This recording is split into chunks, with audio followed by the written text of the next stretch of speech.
දවස් 30ක්ම unlimited Netflix බලන්න.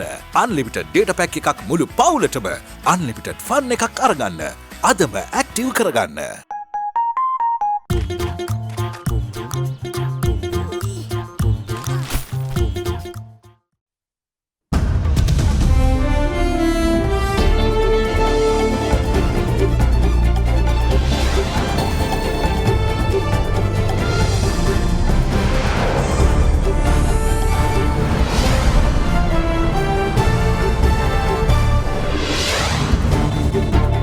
අද 2020 නොවැම්බර් 3 අඟහරුවාදා සිරස්තල.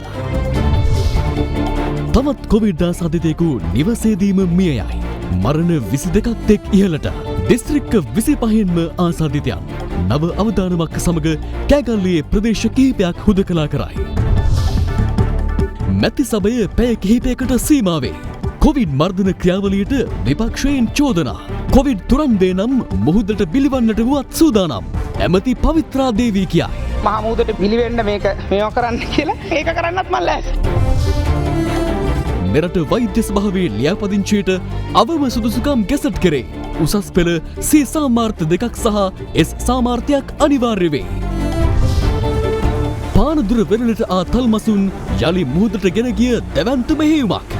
5ක් මිය යයි. දැඩි කොවිඩ් අර්බුදයේ මැද ඇමරිකානු ජනපති සටන ඇරඹේ.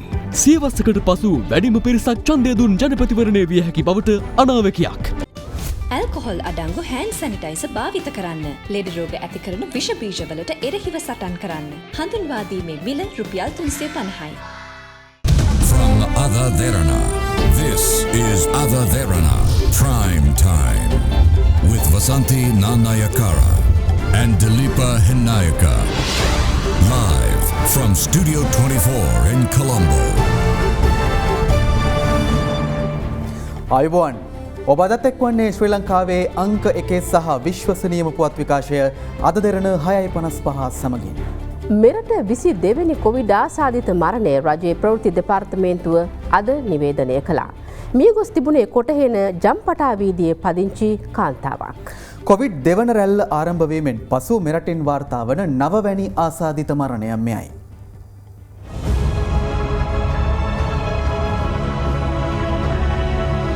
පසුගේ නොවැම්බර් පළමුවනදා කොටහෙන ජම්පටා වීදිය ප්‍රදේශයේ නිවසකදී මියගිය 68 හැවිරිදි කාන්තාවකගේ දේහය පශ්චාත් මරණ පරීක්ෂණය සඳහා කොළඹ අධිකරණ වෛද්‍ය නිලධාරීවරයා වෙත ඉදිරිපත් කර තිබුණා.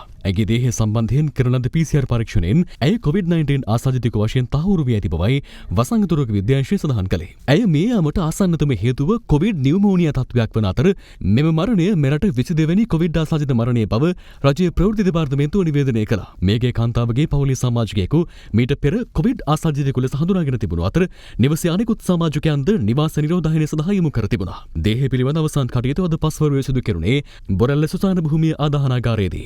ඉකුත් ඔක්තෝබර් 3 වනදා ව්‍යාප්තිය ආරම්භ වූ මිනුවන්ගොඩ කොවිඩ් පොකුරේ සමස්ත ආසාදිතයන් ගණන අද වන විට එනම් මාසයක කාලයක් තුළ 7800 ඉක්මවා තිබෙනවා. එයට ඉකුත් ඔක්තෝබර් 21 වනදා සිට පෑලියගොඩ කොවිඩ් පොකුරේ ආසාදිතයන්ද අයත්.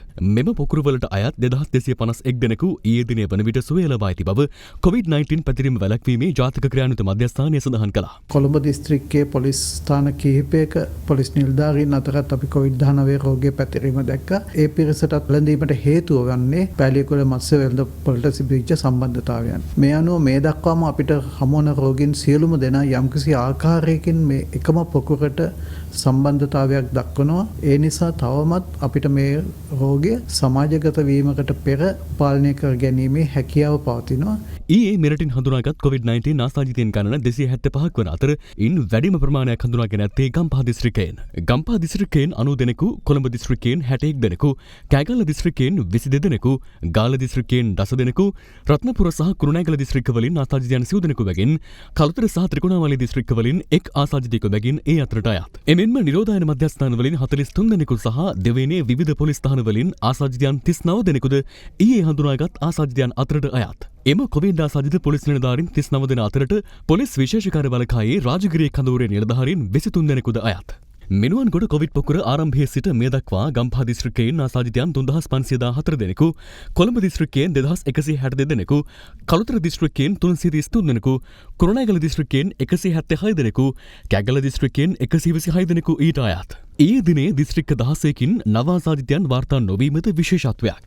මේ දක්වා කිසිදු ආසාදිතයෙකු වාර්තා නොවූ කිලිනොච්චිය දිස්ත්‍රික්කයෙන්ද අද වන විට එක් ආසාදිතයෙකු හඳුනාගෙන තිබෙනවා. ප්‍රදේශීය බහාර සෞඛ්‍ය අංශය සඳහන් කළේ ඔහු කොළඹ හෝටලයක සේවකයෙකු වන අතර ඉක්කුතු 28 වනදා කිලිනොච්චිය වෙත පැමිණ තිබූ බවයි. සෞඛ්‍ය වෛද්‍ය නිලධාරී කාර්යාල 350න් 55ක් විතර මේ වෙනකොට අධි අවදානම් සෞඛ්‍ය වෛද්‍ය නිලධාරී කාර්යාල විදිහට හඳුනගෙන තියෙනවා. අධි අවදානම් ප්‍රදේශ දක්වා ගමන් කර හැකි සෞඛ්‍ය වෛද්‍ය නිලධාරී කාර්යාල තවත් 90ක් විතර තියෙනවා. කිසිදු රෝගියෙක් වාර්තා නොවිච්ච සෞඛ්‍ය වෛද්‍ය නිලධාරී කාර්යාල 161ක් තියෙනවා 350න්. පවතින තත්ත්වය අපිට කළමනාකරණය කරගත හැකි මට්ටමේ තියෙන්නේ. PCR පරීක්ෂණ වල තියෙන ප්‍රමාදය කඩිනමින් නිවැරදි කරගන්න අපි කටයුතු කළේ නැත්නම් තවදුරටත් රට සම්බන්ධයෙන් අපිට delayed reactions වලට තමයි යන්න සිද්ධ වෙන්නේ. මොකද අනුරාධපුරයේ ප්‍රදේශයේ සැලකිය යුතු ප්‍රමාදයක් තියෙනවා. මොකද එක ලැබ් එකයි තියෙන්නේ. මෙච්චර රෝගීන් වාර්තා වෙද්දි තාම කෑගල්ල දිස්ත්‍රික්කයේ මැෂින් එකක් නැහැ PCR. කුරුණෑගලට මැෂින් එකක් නැහැ. කළුතර දිස්ත්‍රික්කයේ මෙච්චර රෝගීන් වාර්තා වෙද්දි කළුතර දිස්ත්‍රික්කයේ PCR කරන ලැබ් එකක් නැහැ. මේවා අපි වැඩි දියුණු කළ යුතු අංශ. ගුරුගඩ ප්‍රදේශයේ තිබිච්ච ප්‍රධාන ඇඟලුම් කර්මාන්ත ශාලාවේ ඊයේ දවස් තුල තව සාම්පල් 500ක් ගත්තා. තාම අපි දන්නේ ඒ 500න් මොකද්ද ලැබිච්ච ප්‍රතිඵලය කියලා. අපි දන්නේ නැහැ කියන එකෙන් අදහස් කරන්නේ තීන්දුව తీරන ගන්න තව පරක් වෙනවයි කියන එක. මේ අයගෙන් අති බහුතරයේ ඉන්නේ නේවාසිකාගාරවල නෙමෙයි, ගෙවල් වල ඉඳන් තමයි වැඩට ඇවිල්ලා තියෙන්නේ. සමහරු රත්නපුරේ, සමහරු කොළඹ, සමහරු කළුතර මේක ව්‍යාප්ත වෙලා තියෙන්නේ. පුළුවන් තරම් ඉක්මනට PCR කළොත් විතරයි ඒ අයගේ දෙවෙනි පෙළ, තුන්වෙනි පෙළ ආශ්‍රිතව අපිට හොයාගන්න පුළුවන් වෙන්නේ. ඒ ගෙවල් වල තව 4 දෙනා ගන්න හිටියොත් එහෙම ඒ අයගේ ආශ්‍රිතව 20000ක් විතර වෙනවා. කර්මාන්ත ශාලා ආශ්‍රිතව යම් විශාල පොකුරු ප්‍රමාණයක් නිර්මාණය වීමේ අවදානම මතුවලා තියෙනවා. අවිස්සාවේල්ල ප්‍රදේශයේ කර්මාන්තපුර තියෙන මේ ප්‍රදේශ ආශ්‍රිත කර්මාන්ත ශාලා 23ක මේ වෙනකොට රෝගීන් වාර්තා වෙලා තියෙනවා. මේ අතර හොරණ ගුරුගොඩ ආසාදිතයන් 35ක් වාර්තා වූ ඇඟලුම් ආයතනයේ සේවිකාවක් හොරණ රෝහලින් සිදු කරගත් PCR පරීක්ෂණයෙන් කොවිඩ් ආසාදිතයෙකු බව තහවුරු වී ඇතැයි ප්‍රදේශීය බහාර මහජන සෞඛ්‍ය පරීක්ෂකවරයා සඳහන් කළා. මේ අතර PCR පරීක්ෂණයකට ලක් කිරීමෙන් පසු එහි වාර්තා ලැබීමට පෙර සෞඛ්‍ය අංශ උපදෙස් නොතකා ගාල්ල දීවර වරාය වෙත පැමිණි හික්කඩුව ප්‍රදේශයේ පුද්ගලයෙකුට කොවිඩ් ආසාදිත බව අද තහවුරු වුණා. ඔහු ඉකුත් දින කිහිපයම දීවර වරාය වෙත පැමිණ තිබීම හේතුවෙන් දීවර සමිති මැදිහත් වී වරාය පරිශ්‍රය සහ බෝට්ටු කිහිපයක් විෂ බීජ හරණයට ලක් කිරීමට පියවර ගත්තා. 1460ක් විතර PCR කරලා 5 දිනක් තමයි පොසිටිව් වුණේ. 5 දිනත් මේ මෙතන දීවර වරායට ආශ්‍රිත 5 දින ඩයිවර්ලා 5 දිනේ පෑලියකට ගියා. කිසිම සෞඛ්‍ය බලධාරීන්වක්වත් කිසිම කෙනෙක් අපිට කිව්වේ නෑ මේක වහන්න කියලා. ආසාදිතයන්ගේ ශීඝ්‍ර වර්ධනය සැලකිල්ලට ගනිමින් කෑගල්ල දිස්ත්‍රික්කයේ හෙම්මාතගම, මාවනැල්ල සහ බුලත් කොහුපිටිය යන පොලිස් බල ප්‍රදේශ හුදකලා ප්‍රදේශ වශයෙන් නම් කර තිබෙනවා. එමෙන්ම කෑගල්ල දිස්ත්‍රික්කයේ ගලිගම ප්‍රාදේශීය සභා බල ප්‍රදේශයත් ඒ රාත්‍රියේ සිට හුදකලා ප්‍රදේශයක් වශයෙන් නම් කෙරුණා. මිටමුදරව කුරුණෑගල දිස්ත්‍රික්කයේ ගිරිඋල්ල පොලිස් බල ප්‍රදේශයේද හුදකලා ප්‍රදේශයක් වශයෙන් නම් කළ බව රජය නිවේදනය කළා. මේ අතර පානදුර මෝදරවිල නිවාස සංකීර්ණය සංචලනය සීමා කිරීමටද අද පියවර ගැනුණා. එම ප්‍රදේශයේ නව ආසාදිතයන් 5 දෙනෙකු හඳුනා ගැනීමත් සමගයි. බත්තරමුල්ල ඉසුරුපාය අධ්‍යාපන අමාත්‍යාංශයේ සේවය කළ පුද්ගලයෙකුට COVID-19 ආසාදනය වියතයි හඳුනා ගැනීම හේතුවෙන් එම අමාත්‍යාංශ ගොඩනැගිල්ල විෂ බීජ හරණ කටයුතු සඳහා තාවකාලිකව වසා දැමීමට පියවර ගෙන තිබෙනවා. බේරුවල මූලික රෝහලේ දන්ත වෛද්‍යවරයෙකුට සහ රසායනාගාර සහායකයෙකුටත් වෛරස් ආසාදනය වී ඇතැයි තහවුරු වී තිබෙනවා. ඔවුන් කළුතර සහ බේරුවල පදිංචිකරුවන්. ඒ අනුව අදාළ දන්ත වෛද්‍යවරයාව කොළඹ IDH රෝහලටත් රසායනාගාර සහායකයා ඉරණමිල රෝහලටත් යොමු කර ඇති බව සෞඛ්‍ය අංශය සඳහන් කළා. ඉංගිරිය සෞඛ්‍ය වෛද්‍ය නිලධාරී කොට්ටාශය තුළ වාර්තා වූ පෑලිගොඩ කොවිඩ් පොකුරේ ආසාදිතයන් 17 දෙනෙකු හම්බන්තොට රෝහල වෙත යොමු කිරීමට සෞඛ්‍ය අංශ පියවර ගත්තා. යටියන්තොට සෞඛ්‍ය වෛද්‍ය නිලධාරී කොට්ටාශයට අයත් ඉංගිරියාවත්ත ප්‍රදේශයේ පදිංචි නවමස් ගැබිනි කාන්තාවකට කොවිඩ් ආසාදනය වීම හේතුවෙන් ඇයව ඊයේ රාත්‍රියේ කොළඹ IDH රෝහල වෙත යොමු කිරීමට සෞඛ්‍ය අංශ පියවර ගත්තා. ඇයගේ පියා පෑලිගොඩ කොවිඩ් පොකුරේ ආශ්‍රිතයෙකු වන අතර ඔහුට මීට පෙර කොවිඩ් ආසාදනය වී සිටි බව හඳුනා ගැනුණා. තලවාකැලේ පතන ශ්‍රීපාද අධ්‍යාපන විද්‍යාපීඨයේ ස්ථාපිත නිරෝධායන මධ්‍යස්ථානයේ නිරෝධායනය වෙමින් සිටි ශ්‍රී ලංකා යුද හමුදාවේ විදුලි හා යාන්ත්‍රික ඉංජිනේරු බලකායේ සෙබළුන් 30 දෙනෙකුටද වෛරසය ආසාදනය වී ඇතැයි හඳුනාගෙන තිබෙනවා. මෙතර හපුතලේ කොස්ලන්ද කොළොන් ගස්තැන්න ප්‍රදේශයේ දින 11ක් පමණ වයස ඇති බිලිඳියකට ඇගේ මවට පියාට සහ මිත්තණියට COVID-19 වෛරසය ආසාදනය වී තිබෙනවා. ඒ අනුව එම සිව් දෙනාවම කොළඹ IDH රෝහල වෙත යොමු කිරීමට සෞඛ්‍ය අංශ පියවර ගත්තා. දවස් 8 දරුවාගේ 100යි තමයි මේ පෑලියගොඩ නාලු වෙන පළ ආශ්‍රිතව තමයි රැකියාව කරලා තියෙන්නේ. බබා ඉතිරිලා තියෙන 22. මේ ආවා 27 ඒගොල්ලෝ. ඒගොල්ලෝ දන්නේ නැතුව ආවේ. 100ගේ PCR එක කරනකොට තමයි මේක අහුනේ. ඒ දරුවාගේ අම්මයි තාත්තයි ආච්චි තමයි මේ රෝගීන් බවටපත් වුනේ. මේ අතර කොවිඩ් ආසාදිතයෙකුගේ ආශ්‍රිතයෙකු ලෙස හඳුනාගත් වැල්ලවාය ප්‍රදේශයේ පුද්ගලයෙකු PCR පරීක්ෂණය සඳහා කැඳවූ අවස්ථාවේ මහජන සෞඛ්‍ය පරීක්ෂකවරුන් සමග නොසන්සුන් තත්ත්වයක් ඇති කරගත්තේ අදාළ පුද්ගලයාට වැඩි වේලාවක් එම ස්ථානයේ රැඳී සිටීමට සිදුවීම පිළිබඳව දොස් පවරමින්. මෙතනට එනකොට මිනිස්සු අපිට නගරයට එන්නේ කියලා අපි නගරයට මෙතනට ආවා. දැන් වෙලාවක් තියෙන කිව්වා වෙලාවක් තියෙන්නේ බාරෙන් මෙතන PCR ගන්න පිළිවෙල නෙවෙයි ප්‍රශ්නේ මෙතන. ඔයායි PCR එක ගන්න හැදවිලා තියෙන්නේ. ඔයායි PCR එක අරන් දෙන්නම් අද. රට ලොකු අවුලක ඉන්නේ. ඔය විදිහට සියලුම පහසුකම් එහෙම කරන්න බැරි වෙයි. ඒවා අපි කරනවා. ඒකට වෙලා යනවා. ඒ නිසා ඔබතුමා කියන වෙලාවට මේක කරන්න බැරි වෙයි. කරුණාකරලා ඉවසගෙන ඉන්න.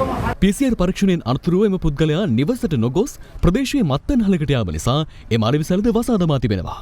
අද මෙරටින් වාර්තා වූ නව ආසාදිතයන් ගණන 272ක්. ඒ අතරින් 269 දෙනෙකු පෙර හඳුනාගත් ආසාදිතයන්ගේ ආශ්‍රිතයන් වන අතර සෙසු තිදෙනා නිරෝධායන මධ්‍යස්ථානවලින් හඳුනාගෙන තිබෙනවා. ඒ අනුව මේ දක්වා මෙරටින් වාර්තා වූ කොවිඩ් ආසාදිතයන් ගණන 11608ක් දක්වා ඉහළ ගොස් ඇති අතර 6005 දෙනෙකු තවමත් රෝහල් 36ක සහ ප්‍රතිකාර මධ්‍යස්ථාන 9ක වෛද්‍ය අධීක්ෂණය යටතේ පසු වෙනවා. ඒ අතර සුවය ලැබූ සමස්ත ගණන 5581ක් දක්වා ඉහළ ගොස් තිබෙනවා.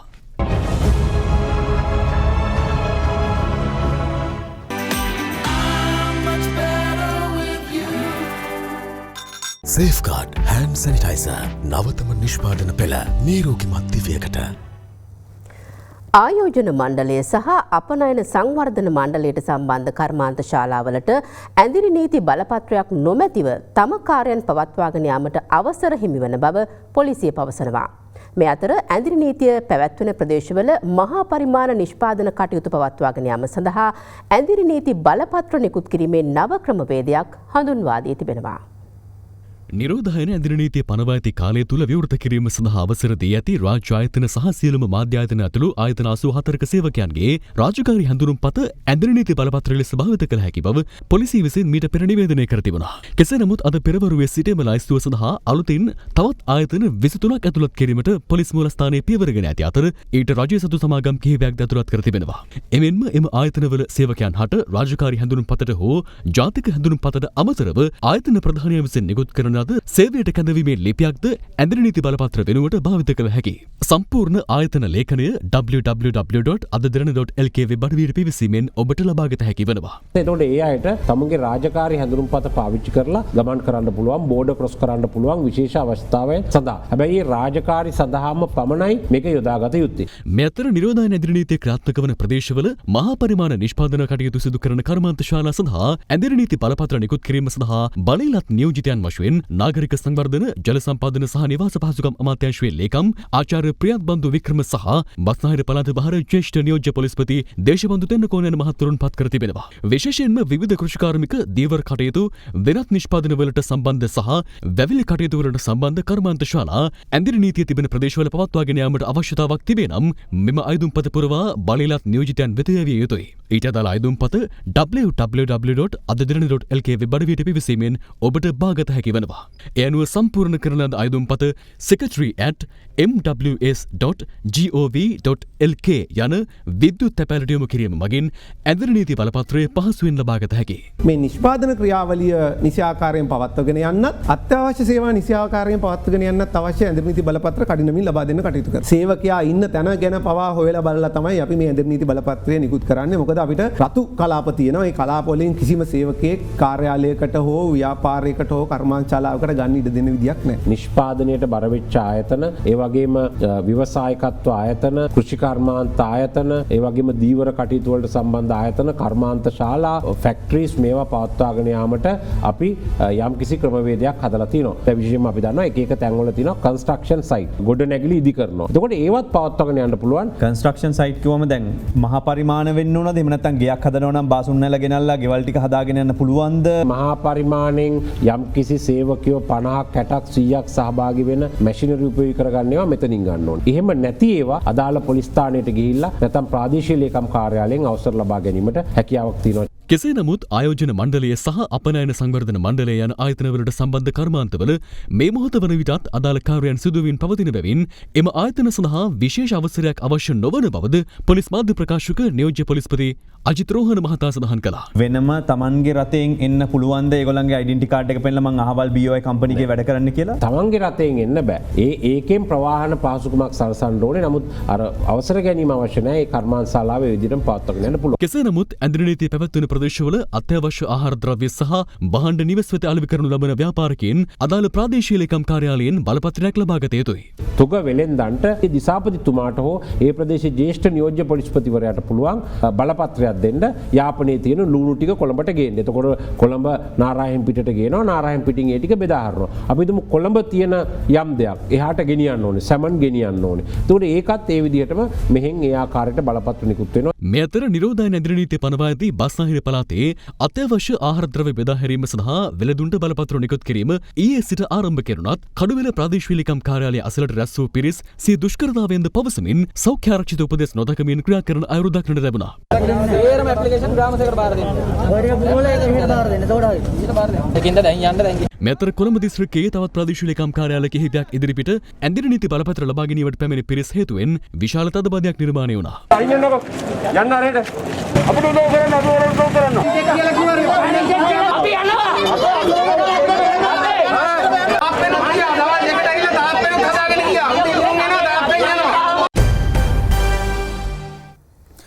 ආණ්ඩුවේ කොවිඩ් මර්ධන වැඩපිළිවෙල පාර්ලිමේන්තුවේදී අද විපක්ෂයේ දැඩි දෝෂ දර්ශනයට ලක් වුණා. පාර්ලිමේන්තුව අද පැය 3ක පමණ කාලයක් රැස්වීමෙන් පසුව එළඹෙන 12 වෙනිදා පෙරවරු 10 දක්වා සභාව කල් තැබුණා. මේ COVID-19 රෝගය මර්ධනය කරන්න අවශ්‍ය සියලුම තාක්ෂණික කාරණා සඳහා විශාල වෙහෙසක් දරමින් මම කටයුතු කරගෙන යනවා. ඊට අමතරව මේ රටේ නොයෙකුත් ආගමික පාර්ශ්වවලින් නොයෙකුත් අය සෞඛ්‍ය ඇමතිවරයා විදිහට මේවට අතහිත තියන්න කියලා මට ඉදිරිපත් කරනවා. ඒ වගේ කටයුතු වලදී මට හැකි හැම වෙලාවකම මම මේ ආගමික කටයුතු වලට දායක වෙනවා. මම ඒකයි කිව්වේ අර මුහුණු පොතේ සඳහන් කරලා තිබුණා මේ පවිත්‍රවන්‍ය ආරච්චි මහමුදට පිළිවෙන්න මේවා කරන්න කියලා. ඇත්තටම මේ COVID-19 ලංකාවෙන් මර්ධනය වෙනවා නම් ඒක කරන්නත් මම ලෑස්ති. ඒක වෙනවා නම් කොරෝනාව සාර්ථකව මැඩ පැවැත්වීම පිළිබඳව එතුමියම ප්‍රකාශ කරා පළවෙනි පදක්කම යන්නට ඕන අතිගරු ජනාධිපතිතුමාට, දෙවෙනි පදක්කම යන්නට ඕන ගරු අග්‍රාමාත්‍යතුමාට. මම එතුමියගෙන් අහන්න කැමතියි දැන් එතකොට මේ දෙවෙනි රැල්ලේ පළවෙනි පදක්කම කාටද යන්නට ඕන? දෙවෙනි පදක්කම කාටද යන්න ඕන කියන එක මම එතුමියගෙන් අහන්නට කැමතියි.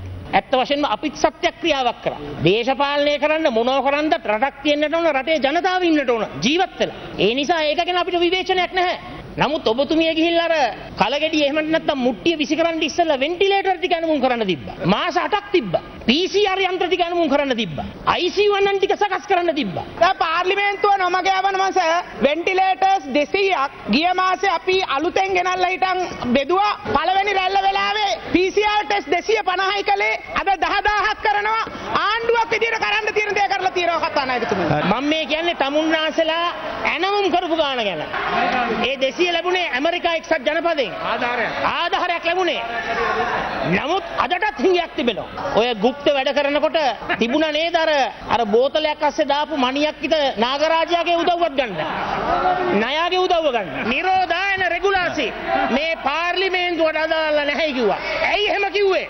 විශ්ව සම්මත කරගන්න පමණයි. පාර්ලිමේන්තු ආයතනය තුල පොලිසියේ නිලධාරී මහත්මෙක් කොරෝනා පොසිටිව් වුණා. අපි කිව්වද හරි ගියා නෑ. හරි. මම අහන්න කැමතියි ගරු කතානායකතුමාගෙන්. දැන් අයවැය විවාදෙට මේ විදිහටද වාඩි කරවන්න යන්නේ? මාධ්‍ය ශාස්ත්‍රයේ දෙපළකට මේ පාර්ලිමේන්තුව ආවරණය කරන දෙපළකට කොරෝනා හැදුනා. අඩුම තරමින් ගරු කතානායකතුමනි මේ පාර්ලිමේන්තුවේ සේවය කරන සියලු දෙනාව PCR පරීක්ෂණයකට ලක් කරලා තියෙනවා. ඒක පාර්ලිමේන්තුවේ ඇතුළේදී ලැබුණයි කියලා ආරංචියක් නෑ. දැන් සමාජ ව්‍යාප්තිය නැද්ද? සමාජ ව්‍යාප්තිය නැත්තම් මොනවටද කෑගල්ල ලොක්ඩවුන් කරන්නේ? මේ කොවිඩ් වසංගතය අපි කාටත් නොපෙනෙන අපි හැමදෙනාම වෙලාගත්තු සතුරුයි. එහෙනම් මේ පාර්ලිමේන්තුවේ මේ රටේ ජනතාව අපිව තෝරාපත් කරලා වෙලා තියෙන කුමක් වෙනුවෙන්ද? එවැනි ජාතික ව්‍යසනයක් හමුවේ අපි එකිනෙකා දෝෂාරෝපණය කරගනිමින් එකිනෙකාට බැනවදිමින් එකිනෙකා ඔහේ ගත කරන්න නෙවෙයි මා හිතන අපිව තෝරාපත් කරලා වෙලා තිබෙන්නේ. මේ ගරු කතානන්ද මල්ටි බැරල් වලින් හෝ යුද ටැංකි වලින් විසඳිය හැකි ප්‍රශ්නයක් නෙවෙයි. මේ සමාජයක් ලෙස විසඳිය හැකි ප්‍රශ්නයක්. ඒ නිසා දැන්වත් ආණ්ඩුව පැත්තෙන් මා කියනවා මේ ජාතික ව්‍යසනයක් ලෙස තේරුම් ගනිමින් වශයෙන් ජාතික යාන්ත්‍රණ සකස් කරන්න. ඒ සඳහා අපි අපේ දෑත් දිගු කරන්න ලෑස්ති කරු කතානායකතුමනි. ලංකාවේ 11335 රෝගීන් එද්දි මරණ 21යි. හරි හරි ඔබතුමා ඉන්නකෝ මගේ උත්තරය දෙනකම් ඔබතුමා පැන ගන්න නැතුව මෙතන මම කියන්නේ එකක් වැරදුනොත් ලොකු දෙයක් තමුන්සලා 300ක් මැරුවේ ඉබ්‍රාහිම් ජාතික ලැයිස්තුවට එක පාස්කු ප්‍රහාරය සිද්ධ වෙද්දි කැනඩාවේ හිටියා දවස් 15ක් ගිහලා ලංකාවේ ආවේ කතා කරන්න පාර්ලිමේන්තුවට ආපු නැති අණ්ඩු කුමාර දිසානායක එනවා එකක් ගැන නිවැරදි කරන්න මම 21 කිව්වා 22යිලු ඉතාමත් වැරදි සහ අසත්‍ය තොරතුරු කියන්නේ කොටකින් පොඩි අනේ ඔයත් එකම ඔට්ටු දාන්නේ ඔයත් කොට්ටු දානවා කුඩු ෂොට් එකක් හරිද මොන හෙරෝයින්ද හොද කියලා ඔට්ටුවක් දාන්න හොඳ මෙයත් එක්ක හරිද මීගොමින් ගොඩ බානේවද හොඳ දෙවුන්දරින් ගොඩ බානේවද හොඳ කියලා ඔට්ටුවක් දාමු කොවිඩ් මරණ අවසාන 21 22 23 තුනම උනේ ගෙවල් වල ඉඳන් ස්පිරිතාලට ඇවිල්ලා ආවට පස්සේ තමයි මරුණට පස්සේ තමයි මේ කොවිඩ් ආසාදිත බව අඳුරගත්තේ. ඊට පස්සේ ඒ කියන්නේ ගෙවල් වල කොවිඩ් ආසාදිතයන් ඉන්නවා. ඉතින් අහඹු පරීක්ෂණ කරන්න ඔබතුමාලා දැන් යම් වැඩ පිළිවෙලක් හදලා නැද්ද? මොකද හේතුව දැන් මේ ඔක්කොම එන්නේ ගෙවල් වල ඉඳන් ඉන්න රෝගීන් තමයි මරුණට පස්සේ තමයි ආසාදිත බව දැනගන්නේ. ඒ රෝගීන් අපි ක්වොරන්ටයින් කරපු අය නිවාස නිරෝධායනයකට ලක් කරපු අපේ ආවේක්ෂණ පද්ධතිය ඇතුලේ ඉන්න අයව ටෙස්ට් කරපුවාම තමයි ඒ අයගේ ඔය මරණවල PCR පරීක්ෂණය. මම දැන් හොයලා බැලුවා මියගිය දෙන්නම ස්පිරිතාලට ඇවිල්ලා සාමාන්‍ය වාට්ටුවේ තමයි මිය ගිහිල්ලා තියෙන්නේ. ඉතින් නිරෝධායනය වෙවි ඉන්න අය නෙමෙයි. ඒ සම්බන්ධයෙන් මට අධ්‍යයනය කරන්නත් වෙලාවක් නැහැ. මේ දැන් මම පාර්ලිමේන්තුවට ආවට පස්සේ මරණ වෙලා තියෙන්නේ. මම ඉදිරි දිනයක පාර්ලිමේන්තුවේ දැනුම් දෙන්න. වැලිසර විශේෂිත ආර්ථික මධ්‍යස්ථානය හැර දිවයිනේ සියලුම ආර්ථික මධ්‍යස්ථාන තොග වෙළඳාම් සඳහා පමණක් හෙට සිට විවෘත කෙරෙනවා. මේ අතර නිවෙස්වල නිරෝධායනය වන ජනතාවට රුපියල් දසදහසක වියලි ආහාර ද්‍රව්‍ය බෙදා දීමේ වැඩපිළිවෙල අද ආරම්භ වුණා. COVID-19 වෛරස් ව්‍යාප්තියත් සමග තාවකාලිකව වසා දැමුණු දෙවේනේ ආර්ථික මධ්‍යස්ථාන හෙට විවෘත කිරීමේ හැකියාව පිළිබඳ සොයා බැලීමට අද අමාත්‍ය මහින්දානන්ද අලුත්ගමගේ මහතා සහ බස්නාහිර පළාත බහර ජ්‍යෙෂ්ඨ නියෝජ්‍ය පොලිස්පති දේශබන්දු තෙන්නකෝන් මහතා ඇතුළු පිරිසක් වැලිසර විශේෂ ආර්ථික මධ්‍යස්ථානයට පැමිණ නිරීක්ෂණය කළා. 6 දෙනෙක් පත්ති වුණා. කඩපේලිය එක පිටුව ඒ යෝජනා වෙන්නේ ඒ කඩපේලිය වහම. අපි නාරාහෙම් පිට ඒ වගේම රත්බලාන වගේම පිළියන්දල ආර්ථික මධ්‍යස්ථාන තුනම නිරීක්ෂණයට ලක් කරා. ඒ අනුව එහි සිටින සියලු ව්‍යාපාරිකයන් ඒ වගේම බඩු බාන සියලු දෙනා අපි PCR පරීක්ෂණයට ලක් කළා. ඒ සියල්ල පිළිබඳ සෑයීමකටපත් වෙච්ච නිසා ඒ මධ්‍යස්ථාන තුන හෙට දිනේ විවෘත කරන්න කටයුතු කරනවා. වැලිසර ආර්ථික මධ්‍යස්ථානය මේ මධ්‍යස්ථානයේ විශාල සේවකයන් පිරිසක් ඉන්නවා. ඒ වගේම අහඹු පරීක්ෂණයක් කරලා තිනවා PCR පරීක්ෂණයක්. ඒකේ යම් පිරිසක් පොසිටිව් වෙලා තියෙන නිසා අපිට මේක අනෙකුත් ආර්ථික මධ්‍යස්ථාන විදිහට අරින්න බෑ. අපි සෙනසුරාදා විෂ බීජකරණය කරලා අපි වෙනම බලපත්‍ර දීලා මෙතනින් තොග බෙදා දීම් කරනවා. කොළඹට තවම එළවලු මුකුත් වැහුවම් පස්සේ ආවේ නැහැ. සියල්ල තියෙන්නේ දඹුල්ල ආර්ථික මධ්‍යස්ථානයේ සහ නූරඑළිය ආර්ථික මධ්‍යස්ථානවල. අපි හෙට රත්මලාන හෝකුන්දර නාරාහෙම් පිට ආරම්භ කරයින් පසුව කිසිම ගැටලුවක් නැතුව අපිට ඒ එළවලු ටික විකුණ ගැනීමේ ශක්තිය ලැබෙනවා. මේ අතර තබුත්තේගම ආර්ථික මධ්‍යස්ථානයේ අද සිට තොග වෙළඳාම් කටයුතු සඳහා විවෘත කළත් එළවලු රැගෙන ආ ගොවීන් සියාස්වෙන් අලව කර ගැනීමට වෙළඳුන් නොමැතිවීමෙන් අපහසුතාවයට පත් සිටිනු දක්නට ලැබුණා. රිලා වුණුයි මොන රුයි අලි ඔක්කොම විනාශ කරනවා. ඉතුරු වෙන පොඩ්ඩ තමයි මෙතෙන්ට ගියේ. ඒ ටිකවත් විකුණ ගන්න නැහැ. ගොවියා හැමදාම අනාතයි. ගොවියා ගැන බලන්න කෙනෙක් නැහැ. මේ අතර කටුගස්තුර මැණික් කුඹුර ආර්ථික මධ්‍යස්ථානයේ මේ දක්වා විෂ බීජහරණයකට ලක් කිරීමක් හෝ සෞඛ්‍ය ආරක්ෂිත ක්‍රමවේද අනුගමනය කිරීමක් සිදු නොවන බවට වෙළඳ සංගමයේ සභාපති ඩී.එම්. සිල්වා මහතා පවසනවා. මාකට් එකට අසාමාන්‍ය විදිහට එළවලු වෙනවා. අනිත් මාකට් එකට ඇඳින නීති දාපු නිසා පොඩි බයක් තියෙනවා. අපි ලිඛිතව ඉල්ලලා තියෙනවා PCR එකක් කරන්න ආහඹෙන් කට්ටිය අරන් PCR එකක් කරන්න කියලා. දැනටත් මාකට් එකේ සම්බන්ධ දෙන්නෙක් නිරෝධායන කරලා තියෙනවා. මෙතර COVID-19 වසංගත තත්ත්වය හමුවේ පැන වූ සෞඛ්‍ය උපදේශවලට අනුකූලව කොළඹ කොටුව තොග වෙළඳ සැල් අද සිට නැවත විවෘත කරනු ලැබුවා. ජනතාවේ රැස්වීම අවම කිරීමේ අරමුණින් වාහන ගාල් කිරීමට වෙනම රථගාලක්ද පොලිසිය විසින් හඳුන්වා දී තිබෙනවා. ඒත් ඇතැම් වෙළඳුන් දුරස්ථභාවය අනුගමනය නොකරන අයුරුද දක්නට ලැබුණා.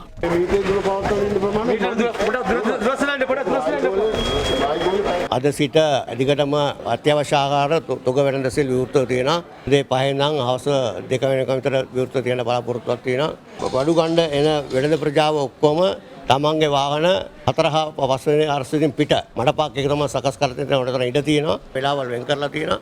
පහන්දර 3 ඉඳන් 6 වෙනකම් දේශීය හාල් අල ලුණු බීලුණු රතුරුණු කියන දේවල් කඩවලට බහන්න ඕනේ. මේ අතර නිරෝධායන ඇඳෙන නීතිය පනව ඇති ප්‍රදේශවල නිවෙස්වල නිරෝධායනය වන ජනතාවට රුපියල් දසදහසක වියලි ආහාර ද්‍රව්‍ය බෙදා දීමේ වැඩපිළිවෙල ප්‍රදේශ රසික ක්‍රියාත්මක කරනවා.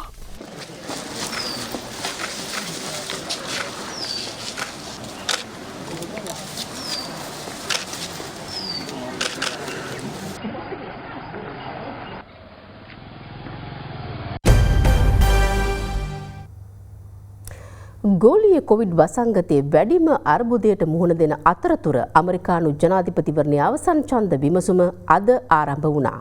දැඩි කොවිඩ් ව්‍යාප්තිය අතර වුවද සියවසකට පසු වැඩිම ඡන්දදායකයන් පිරිසක් එක්වන ජනාධිපතිවරණය මෙය වනු ඇති බවයි එරට ආරංචි මාර්ග පවසන්නේ.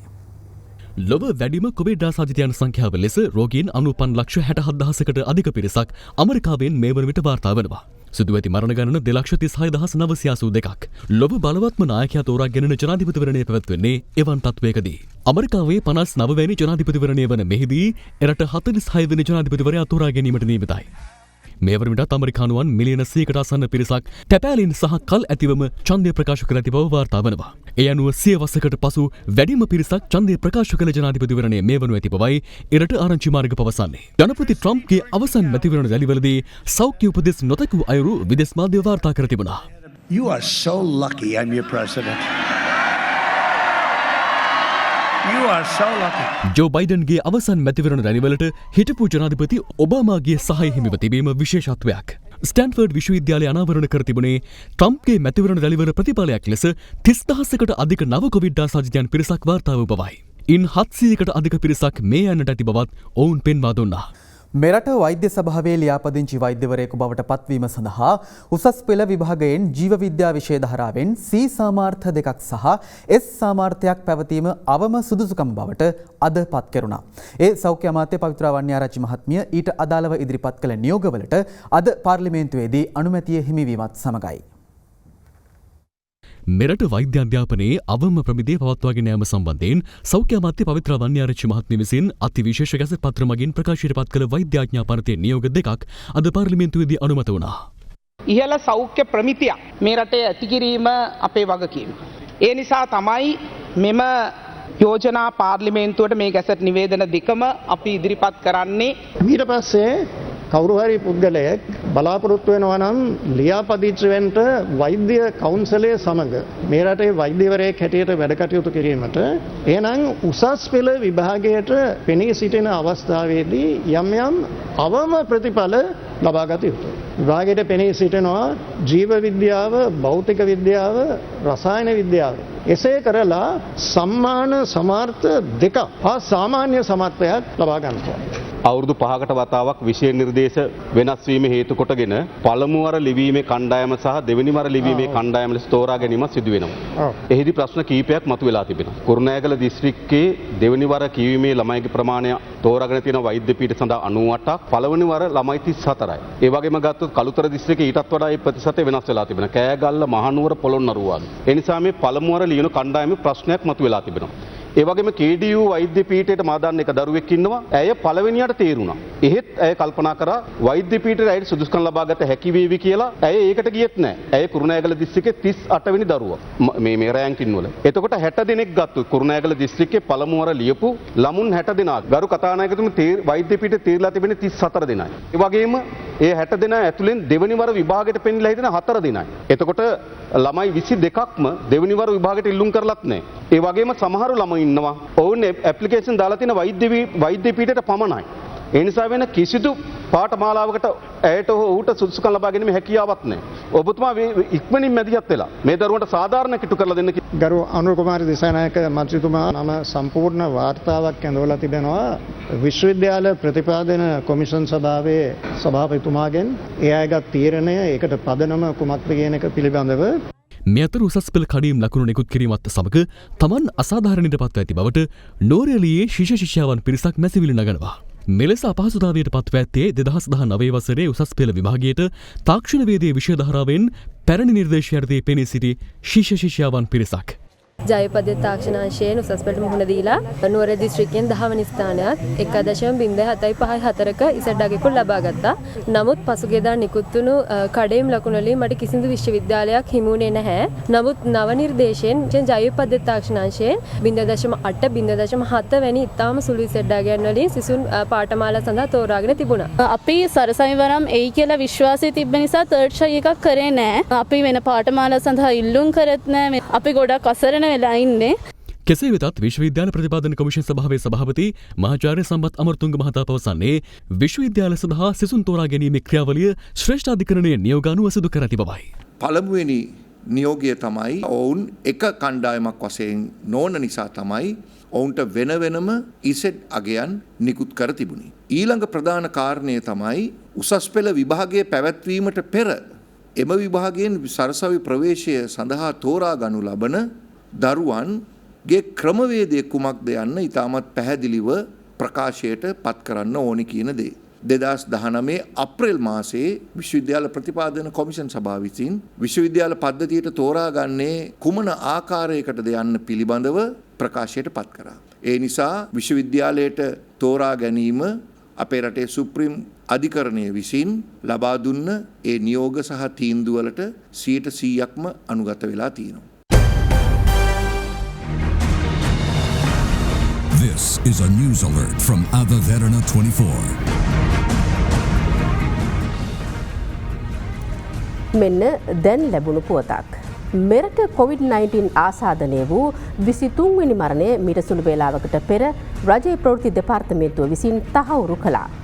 මෙලෙස මියගොස් ඇත්තේ කොළඹ 15 ප්‍රදේශයේ පදිංචි කාන්තාවක් වන අතර ඇය සිය නිවසේ සිටියේදී ඊයේ දිනේදී මියගොස් ඇති අතර පසුව කළ PCR පරීක්ෂණයේදී ඇය COVID-19 ආසාදිතයෙකු ලෙස හඳුනාගනු ලැබුවා. මෙන්න එම පුවත නැවතත්. මෙරට COVID-19 ආසාදනය වූ 23 වැනි මරණය මීට සුළු වේලාවකට පෙර රජයේ ප්‍රවෘත්ති දෙපාර්තමේන්තුව විසින් තහවුරු කළා. මෙලෙස මියගොස් ඇත්තේ කොළඹ 15 ප්‍රදේශයේ පදිංචි කාන්තාවක් වන අතර ඇය සිය නිවසේ සිටියේදී ඊයේ දිනයේදී මියගොස් ඇති අතර පසුව කළ PCR පරීක්ෂණයේදී ඇය COVID ආසාදිතයෙකු ලෙස හඳුනාගනු ලැබුවා. This is a news alert from Ava Verana 24. Panadura වෙරළ තීරයට ඊයේ පස්වරුවේ පැමිණි තල්මසුන් අතරින් 5 දෙනෙකු මියගොස් තිබෙනවා. වෙරළට පැමිණි අනෙක් තල්මසුන් ප්‍රදේශවාසීන් හා නාවික හමුදාව දැඩි ප්‍රයත්නයක් දරා නැවත දියඹ වෙත යොමු කරනු ලැබුවා. පානදුර වෙරළ තීරයට ඊයේ පස්වරු 2ට පමණ තල්මසුන් 50-60 අතර සංඛ්‍යාවක් පැමිණ තිබුණා. ඔක්කොම එක පොදියට ආව එක කළුව පාට 100ක් විතර. ඇවිල්ලා ඉතින් අපිට පුළුවන් තරම් දැම්ම දියඹට ගෙනින් දැම්ම ඊට පුළුවන් තරම් දැම්ම ඉතින් දාන ගොඩ එනවා පස්සේ. වෙරළට ගොඩගසන තල්මසුන් යලි මුහුදට තල්ලු කිරීමට පැවති ඇඳිරි නීති තත්ත්වය පවා නොතකමින් පැමිණි ප්‍රදේශවාසීන් නාවික හමුදා මෙන්ම පොලිසිය සමාජිකයන් සමග එක්ව අඛණ්ඩ මෙහෙයුමක් දියත් කළා.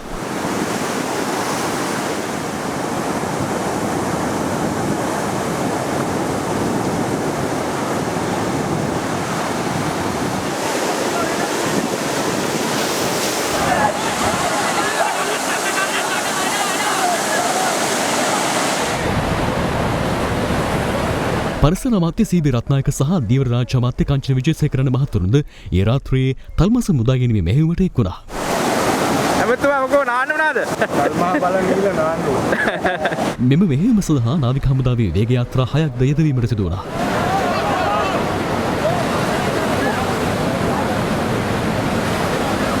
අද අලුයම 6 පමණ වන විට සියලුම තල්මසුන් වෙරළ තීරයෙන් දියඹට යවා තිබුණත් පාරදුර නල්ලූරුව වාද්දුව සහ එගොඩ උයන යන වෙරළ තීරවලට ගොඩගසා සිටි තල්මසුන් 5 දෙනෙකු මියගොස් ඇති බවටයි අද පස්වරු වන විට තහවුරු වුණේ. මේගේ තල්මසුන්ගේ පශ්චාත් මරණ පරීක්ෂණය අද පස්වරුවේ සිදු කෙරුණේ වනජීවී සංරක්ෂණ දෙපාර්තමේන්තුවේ වෛද්‍යවරුන් සහ කාර්ය මණ්ඩලයේ මැදිහත් වීමෙන්. පෙනහළු සහ අක්මාවේ විශාල වශයෙන් අසාමාන්‍යතා තිබුණා. දැන් අපි ඒවා පර්යේෂණ ගාරවලට යොමු කරනවා. පශ්චාත් මරණ පරීක්ෂණයෙන් අනතුරුව මේගේ තල්මසුන්ගේ සිරුරු කොටස් වෙරළ තීරයේදීම මිහිදන් කිරීමට පියවර ගත්තා. මෙලෙස වෙරළට ගොඩගසා ඇත්තේ ග්ලොබිසිෆෙලා යන විද්‍යාත්මක නාමයෙන් හඳුන්වන ඩෙල්ෆිනිඩේ පවුලට අයත් කෙටි වරාල් තල්මස් විශේෂයයි. ඔවුන් නියම තල්මසුන් ලෙසද හඳුන්වන අතර ඉන්දියන් සාගර කලාපයේ සිය වාසභූමිය කර ජීවත් වනවා. සාමාන්‍යයෙන් මේ පයිලට් වේස් කියන්නේ ගොඩක් රාංචු හැටියට ඉන්න සතෙක්. ඉතින් සාමාන්‍යයෙන් ඒගොල්ලෝ යන ගමන් වෙරළ ආසන්නයේ ගියොත් රැල්ලකට අහු වුණොත් ආයි අර රැල්ලෙන් ගොඩ පැත්තට තල්ලු වුණොත් එක්කෙනෙක් නෙමෙයි ඔක්කොමලම තල්ලු වෙනවා. ඒකයි මෙතන වෙලා තියෙන්නේ. මෙතන රැල්ල දැක්කොත් ගොඩක් සැරයි. මෙතර පසුගිය මාසයේදී දකුණු ඕස්ට්‍රේලියාවේ තස්මේනියා වෙරළ තීරයටද මෙම නියම තල්මස් විශේෂයේ විශාල වශයෙන් පැමිණ තිබූ අතර එහිදී ඔවුන් අතරින් තල්මසුන් 400ක් පමණ මිය ගොස් තිබුණා. සියල්ලට ප්‍රථම මිනිස්කම පෙරදරි කරගත් මනුසත් දෙරණ ඩයලොග් ආයතනය සමගින් එක්ව ආරම්භ කළ අසරණ වූ අපේම ජනතාව වෙත වියලි ආහාරද්‍රව්‍ය පිරිනැමීමේ විශේෂ ක්‍රියාන්විතය අද දිනේදීත් ක්‍රියාත්මක වුණා. මනුස දෙරණ සහ ඩයිලොග් ආයතන එක්ව COVID-19 ව්‍යාප්තිය නිසා පනව ඇති නිරෝධායන ඉදිරි නීතිය හේතුවෙන් අසරණ වූ ජනතාවට අත්‍යවශ්‍ය ආහාර ද්‍රව්‍ය බෙදාදීමේ වැඩපිළිවෙලක් පසුගියදා ආරම්භ කළා. එම විශේෂ ක්‍රියාන්විතයේ දසවන දිනය වූ අදත් අත්‍යවශ්‍ය ආහාර ද්‍රව්‍ය රැගෙන මර්දාන ඕඩේ විහාරස්ථානයේ රථපෙළ පිටත්ව ගියා.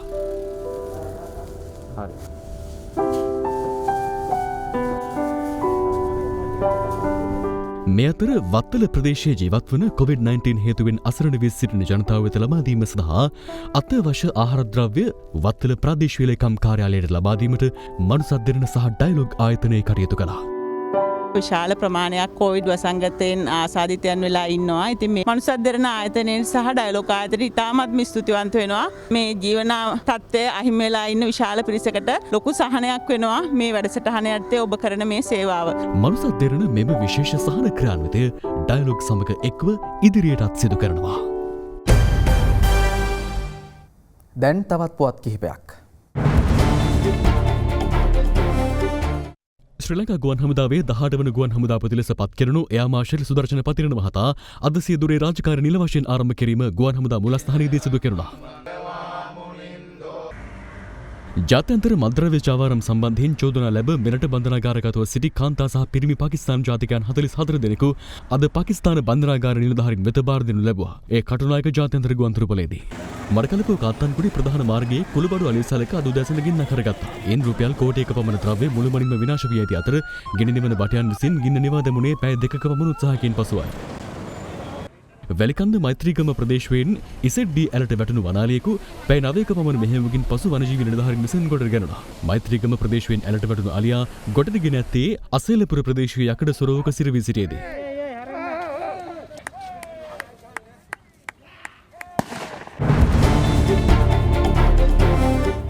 ඒ සමගින් අපගේ ප්‍රධාන ප්‍රවෘත්ති ප්‍රකාශය නිමාවට පත්වනවා. සුබ රාත්‍රියක්.